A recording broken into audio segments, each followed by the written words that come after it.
This feast is rooted in the Bible.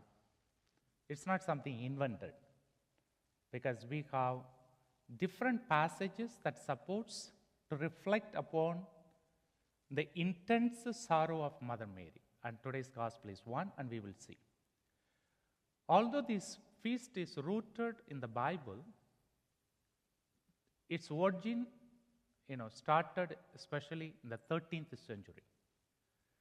There were 7 men in Florence who had the apparition of Mother Mary.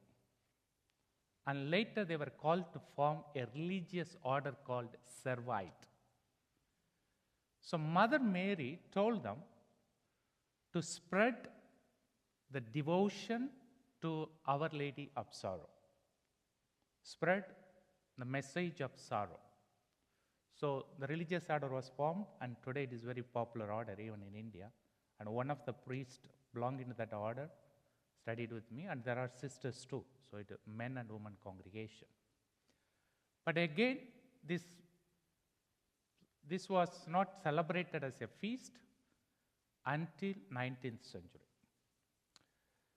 When Napoleon, against the will of the Pope, wanted to annex some of the states to the France that was under the control of the papal government, the Pope excommunicated him, Pope Pius VII.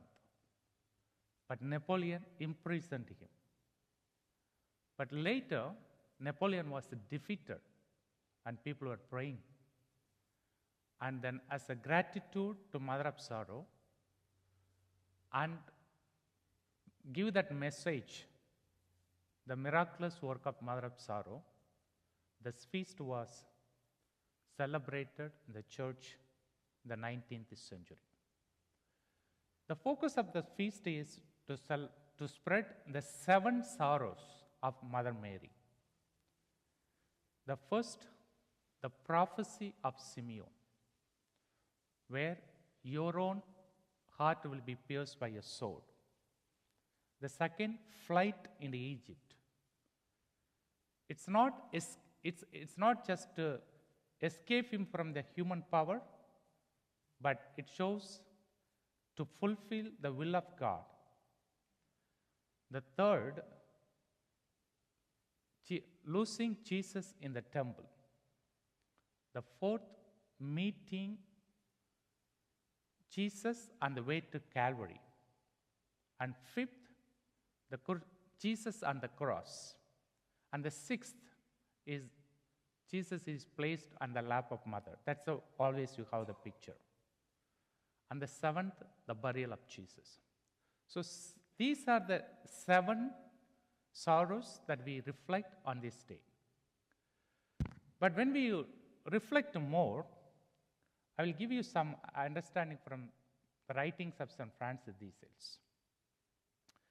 He tells us in his book, Treatise on the Love of God, that there were many sacred lovers stood by Mother Mary and Calvary.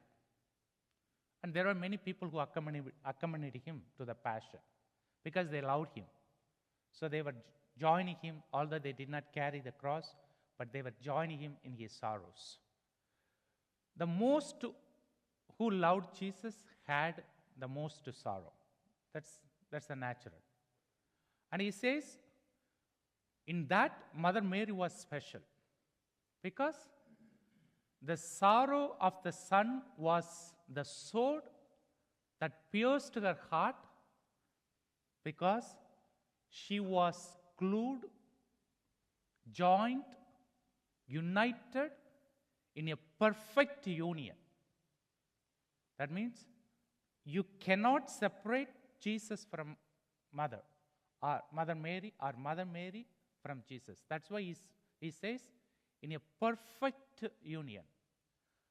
As Jesus received every whip, she felt the pain. As Jesus was crucified, she felt the pain. As Jesus shed the blood, she experienced the pain and the agony. So we can see how much the mother's love accompanied it. And this was, St. Francis says that an apparition was given to a German saint where Mother Mary tells her that I died of that pure divine love. And that is what the meaning of celebrating the sorrow. It's not just meditating on the agony or the pain, but meditating on the divine love. Because when you have the divine love, you don't see pain piercing your heart. You don't experience pain crucifying your hands, but you enjoy that just because of your love. It's not in the point of sadist. Don't take it that way. It's a spiritual union, a spiritual communion with a God. So that's what it means when you die of divine love. So my dear brothers and sisters, I know it took a little long time, although it is a weekday, but it's an important day. So I invite you today that in every pain that you accompany, it is the perfect communion that you have for the other. It's a perfect communion that Jesus has for the other is expressed through your own, the spiritual pain or the faith. So never avoid suffering for the cause of love, divine love. So let's continue to pray. We may have the spirit of Mother of Sorrow, and we may spread that message to this world.